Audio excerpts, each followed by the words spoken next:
Be generous. If you can't feed 100 people, then just feed one. Mother Teresa. A generous person is not required to give all their possessions away. A generous person is also not required to allow others to push them around.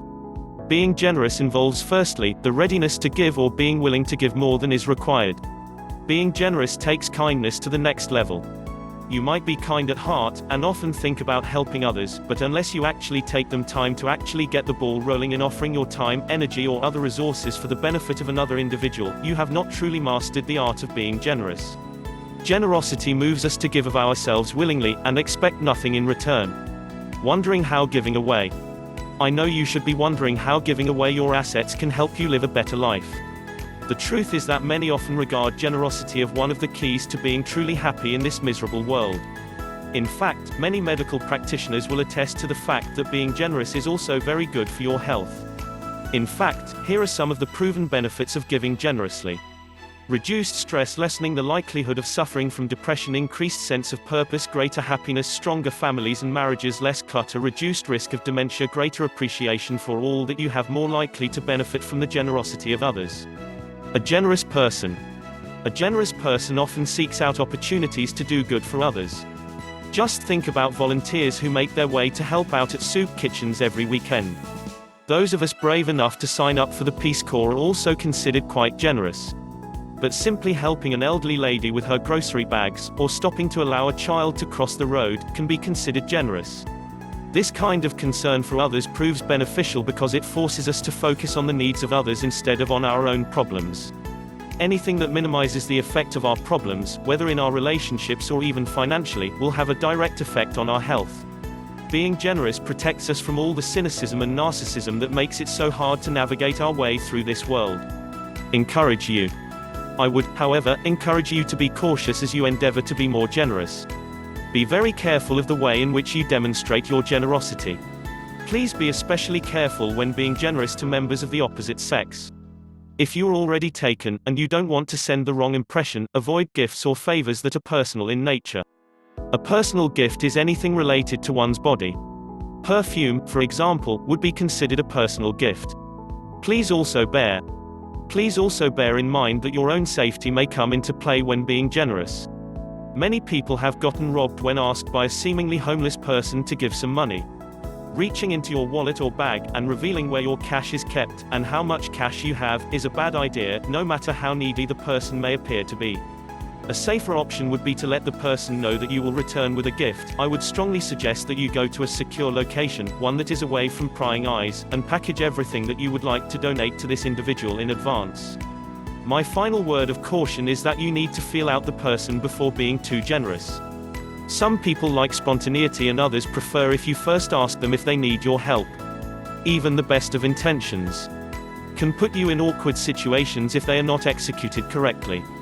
We have discussed at length how improving various aspects of your own personality can help you to heal yourself, and avoid a lot of the emotional baggage that comes along with the negativity in this world. The final of this book holds the most important key to healing all the scars caused by this nasty world. Please read on to learn more about what that is. Be yourself. Be yourself, everyone else is already taken.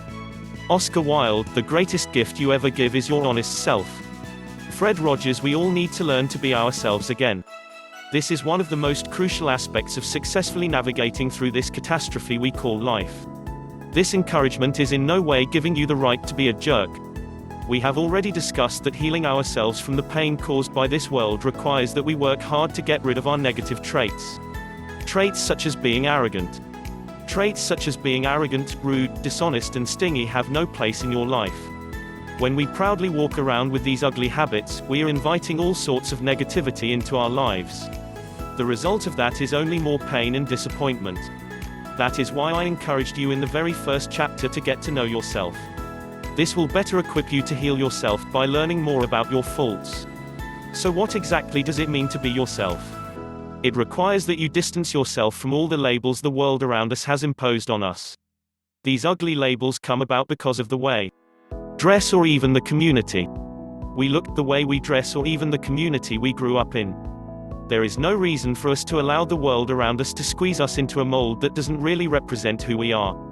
Just think about how liberating it would be to not have to pretend to be something you are not. This is all within reason, of course.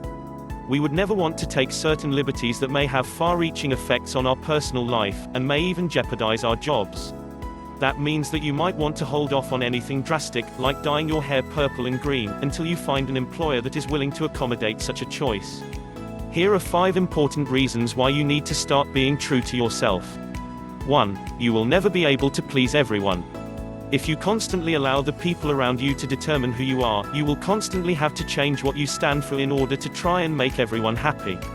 The only problem with this is that you will be dealing with so many conflicting demands that you will eventually end up disappointing someone. Additionally, putting yourself under this kind of pressure will leave you feeling dissatisfied in the end. 2. The society around us really doesn't know what it wants. The media portrays both the meek homemaker and the fierce go-getter as the ideal woman. Society also demands that men be sensitive to the needs of the opposite sex and the dangerous bad boy as well. Which will you be if you are simply allowing those around you to determine who you are? Whatever you decide to be, just remember that it is quite exhausting to be putting on this kind of show every day. 3. You will end up making life-changing decisions based on the whims of the people around you, who will not suffer the consequences of these choices. If you decide to have a child, simply because your family thinks it's time, you will be the one to have to take care of that child. If you decide to pursue a career because your peers think you would do well in it, you will have to live with the burden of a career that you hate, forever. 4. The truth always comes out. Sooner or later, people will begin to realize that you are faking. Unfortunately, as we see in the case of many celebrities, the truth often comes out in a big scandal or breakdown. 5. When you are content with who you are, you will be truly happy. How can you love yourself when you are constantly pretending to be something that you are not? When all is said and done, you need to take control of your life if you want to see real improvements. You cannot expect different results if you are not bold enough to make drastic changes. And the time for those changes is now. I hope you have benefited from this book. By benefit, I mean that I hope you have decided to make some much-needed changes. Progress may be slow at first, but you will never regret the decision to change yourself for the better. Every step, no matter how small, is a step forward, and can thus rightly be viewed as progress. The universe has a way of rewarding the good in us and helping us to find the good in others. By now, you should have realized that the secret to healing ourselves, and successfully navigating through the catastrophe of life, lies in our hands. Unless we acknowledge our own faults, and actively work to try and improve on them, our lives will never get any better. As human beings, our greatness lies not so much in being able to remake the world, that is the myth of the atomic age, as in being able to remake ourselves. Thank you for watching this video, and if you like this video, you can either like it, share or subscribe to our channel to bring healthy diets to you.